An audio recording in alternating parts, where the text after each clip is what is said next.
Paix à vous et bon sabbat. Enseignement de Samy, mon époux, sur l'énorme différence entre les pharisiens, qui sont les religieux, et les publicains, qui sont les athées.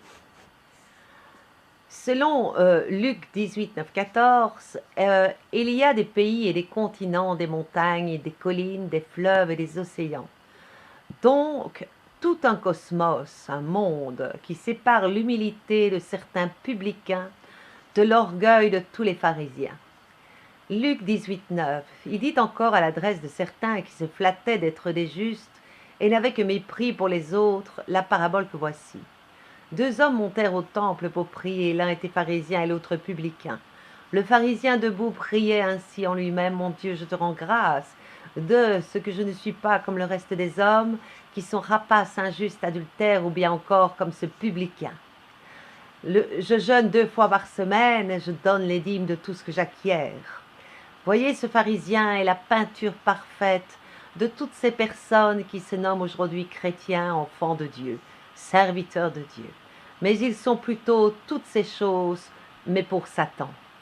Car de même que ce pharisien se leurrait lui-même d'être si agréable à Dieu à cause de ses sacrifices morts, Luc 18, 12, je jeûne 2 fois à la semaine, je donne la dîme de tout ce que j'acquiers. Rien n'a changé depuis 2020, année dépassée. Ces chrétiens, pasteurs, prêtres, papes se comportent aujourd'hui pareillement et même pire que ce pharisien qui se recommandait lui-même devant Dieu, qui se vantait lui-même devant Dieu de sa fausse piété, qui jugeait les autres alors que lui-même est toujours charnel, car seul l'homme spirituel, saint, qui ne pratique pas le péché, donc né de nouveau, seul est à être capable d'apercevoir le royaume des cieux, juge de tout et nul ne peut le juger, lui car il tient son marteau du jugement de Yahvé Dieu lui-même. Isaïe 54, 17, aucune arme forgée contre toi ne saurait être efficace. Toute langue qui t'accuserait en justice, tu la confondras. Tel est le lot des serviteurs de Yahvé, la victoire que je leur assure. Oracle de Yahvé. Alors ce pharisien qui se proclamait lui-même plus parfait que quiconque, qui passait pour être saint quand les autres sont souillés et qui se louait lui-même en prétendant prier. Luc 18, 11, le pharisien debout priait ainsi en lui-même: Mon Dieu, je te rends grâce de ce que je ne suis pas comme le reste des hommes, qui sont rapaces, injustes, adultères, ou bien encore comme ce publicain. Voyez, tellement imbu de lui-même, tellement si content de sa fausse piété et content de lui-même, de ses œuvres mortes, tellement si exempt, mais pourtant si coupable devant Dieu. Son mépris pour le publicain qui s'en alla justifier à cause de l'humble aveu du fond de son cœur sincère, qui ne se borna pas à imiter l'orgueil du pharisien ou faire comme le pharisien, mais il confessa plutôt sa misère, suppliant Yahvé en disant avec le roi David, de par son humilité devant Dieu, Psaume 6.2, Yahvé, ne me châtie point dans ta colère, ne me reprends point dans ta fureur. Pitié pour moi, Yahvé, je suis à bout de force, guéris-moi. Yahvé, mes os sont bouleversés, mon âme est toute bouleversée. Ces psaumes sont là les véritables paroles que le cœur du publicain prononçait lorsqu'il ne s'est vanté de rien, sinon de reconnaître son néant et confesser sa misère, et se rendre compte à quel point il n'est rien sans Dieu. Luc 18, 13, le publicain se tenant à distance n'osait pas lever les yeux au ciel, mais il se frappait la poitrine en disant: Mon Dieu, aie pitié, pitié du pécheur que je suis. Je vous le dis, ce dernier descendit chez lui justifié, l'autre non, car tout homme qui s'élève sera abaissé, mais celui qui s'abaisse sera élevé.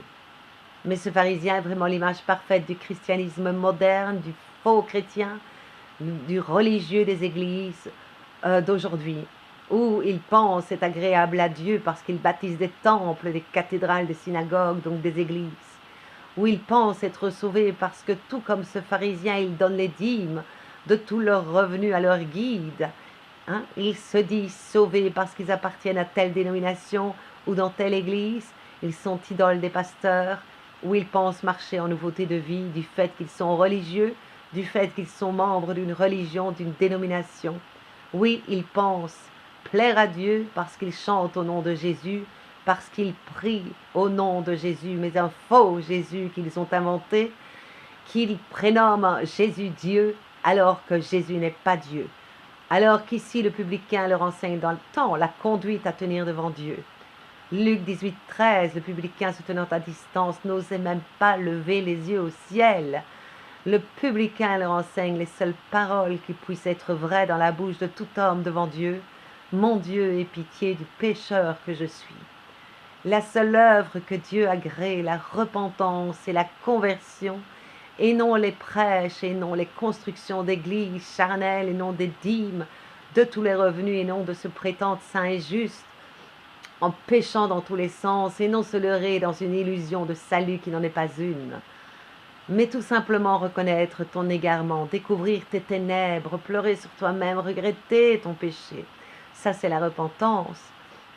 En avoir une horreur, puis après l'avoir reconnu, après l'avoir confessé devant Dieu, l'abandonner, ça c'est la conversion.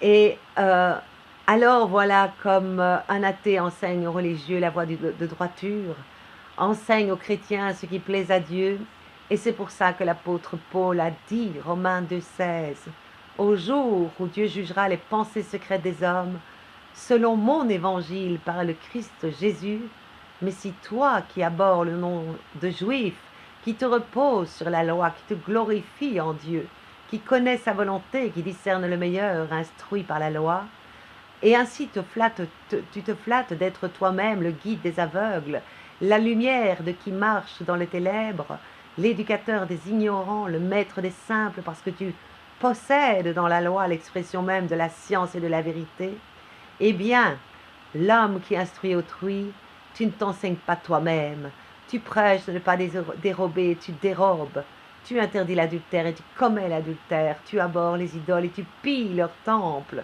Toi qui te glorifies dans la loi en transgressant cette loi, c'est Dieu qui te déshonore, car le nom de Dieu, à cause de vous, religieux, est blasphémé parmi les nations, dit l'Écriture. Quelle horreur et quelle horreur! Alors vraiment, en considérant la faiblesse de la chair de l'homme, la fragilité de sa vie, les souffrances, les flèches de Satan dont il est assailli de toutes parts, les ténèbres de sa raison, les incertitudes de sa volonté inclinée au mal dès son enfance, on s'étonne qu'un seul mouvement d'orgueil puisse s'élever dans une créature si misérable, et cependant l'orgueil est le fond même de la nature humaine dégradée, car il sépare les hommes de la véritable sagesse de Dieu qui est son Esprit Saint. Il fait que les hommes veulent être eux-mêmes leur propre bien, comme Dieu lui-même est son bien.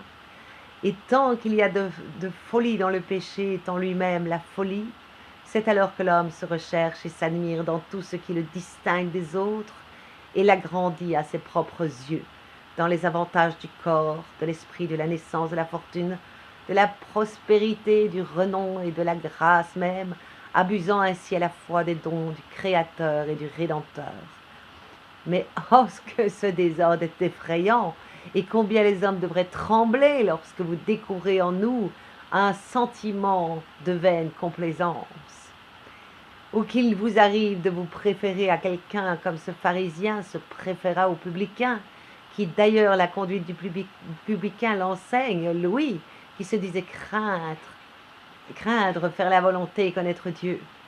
Dieu appelle donc encore aujourd'hui, alors que tu entends cette parole, Dieu appelle tous les hommes de toutes les nations à se dépharisianiser pour se faire publicain, c'est-à-dire à cesser de te tromper toi-même dans une illusion de salut à la pharisien, parce que tu donnes la dîme de tous tes revenus, parce que tu jeûnes 2 fois à la semaine, parce que tu es religieux, parce que tu appartiens à un corps religieux dénominatoire, église de ceci, église de cela, religion protestante, religion catholique, religion d'islam, et non au corps de Christ, parce que tu poses des œuvres charnelles, escroquant les fidèles pour bâtir tes églises entreprises, quant aux fidèles donnant leur argent à leur guide escroc, en idolâtrie, soi-disant pour l'œuvre de Dieu, mais l'œuvre de Dieu la voici. Jean 6, 29, Jésus leur répondit, l'œuvre de Dieu c'est que vous croyez en celui qui l'a envoyé. Et non que vous bâtissiez vos églises, mais de croire en acte à la vérité que tu entends maintenant que je donne. Et en acte, ça veut dire que ça prouve à quel point là tu crois enfin. Tu arrêtes les œuvres serviles de tes mains et tu donnes ces actes de foi par la repentance. L'exemple du publicain ici donc du païen enseigne les chrétiens et tous les pasteurs. C'est une honte salutaire pour les chrétiens et tous leurs pasteurs. Cet exemple de ce publicain ici, donc du païen, son exemple vous enseigne que vous devez vous dépharisianiser pour vous faire publicain, c'est-à-dire vous repentir et vous convertir, taire votre orgueil pour reconnaître votre néant, confesser votre perdition, admettre que vous avez été séduit afin de changer votre sort. Luc 18, 13, le publicain se tenant à distance n'osait pas lever les yeux au ciel, mais il se frappait la poitrine en disant « Mon Dieu, pitié du pécheur que je suis !» Je vous le dis, ce dernier descendit chez lui justifier l'autre non, car tout homme qui s'élève sera abaissé, mais celui qui s'abaissera sera élevé. Car cet appel est encore de raison tant que les pieds de Yahvé ne sont pas encore posés sur le mont des Oliviers. C'est ce jour-là qu'il sera trop tard pour se faire publicain. Isaïe 55, 1. Ah, vous tous, religieux et athées, qui avez soif, venez vers l'eau. Même si vous n'avez pas d'argent, venez acheter, manger, venez acheter sans argent, sans payer du vin et du lait. Sans qu'on vous vante la vérité, sans qu'on vous escroque en dîmes, venez entendre la vérité gratuitement et obéir pour sauver vos âmes. Isaïe 55, 2. Pourquoi dépenser de l'argent pour autre chose que du pain et ce que vous avez gagné pour ce qui ne rassasie pas? Pourquoi dépenser votre argent en payant des dîmes au pasteur pour acheter la mort de vos âmes et l'apostasie qu'ils vous servent en récompense de vos dîmes et qui ne sauve absolument pas mais qui vous perd? Écoutez, écoutez-moi, dit Yahvé, et mangez ce qui est bon, la vérité. Vous vous délecterez de mets succulents de la sainte doctrine de la vérité. C'est ici l'exacte transcription de ces paroles d'Isaïe. Amen, mon amour, que c'est magnifique. C'est voilà, la sagesse d'en haut. Hein? Il fait un avec son épouse que je suis, qui est Esprit Saint de vérité. Voilà les fruits de la sagesse, parce qu'évidemment, tout ce qu'il dit, il le vit, il ne prêche pas ce qu'il ne vit pas. Voilà le bon pasteur annoncé qui va être révélé à tous, hein, bientôt, hein, et qui fera tomber toutes ces forteresses, toutes ces fausses doctrines, toutes ces religions, et les fera disparaître à jamais, parce qu'il n'y aura qu'une vérité, la vérité de l'Esprit Saint féminin de l'épouse, de Dieu, hein, dont l'époux s'est attaché à l'esprit féminin de Dieu qui était en lui déjà à l'époque de son temporel et qui aujourd'hui se reproduit, car toute prophétie est double. Il est arrivé dans le monde et il revient. Il y a toujours deux prophéties dans la parole de Dieu. Et là, il revient, il est déjà là. Hein, mais non pas, si on vous dit, il est là-bas dans l'église là ou là-bas, non, n'y allez pas. Car le royaume de Dieu est déjà au milieu de vous. Hein, par tous ces saints, par l'Esprit Saint féminin, cette épouse préparée qui est descendue, hein, de Dieu, hein, et puis ce Christ en son oint qui doit simplement apparaître à tous ceux qui l'ont percé, ainsi que tous le voient, celui qu'ils ont percé. Amen.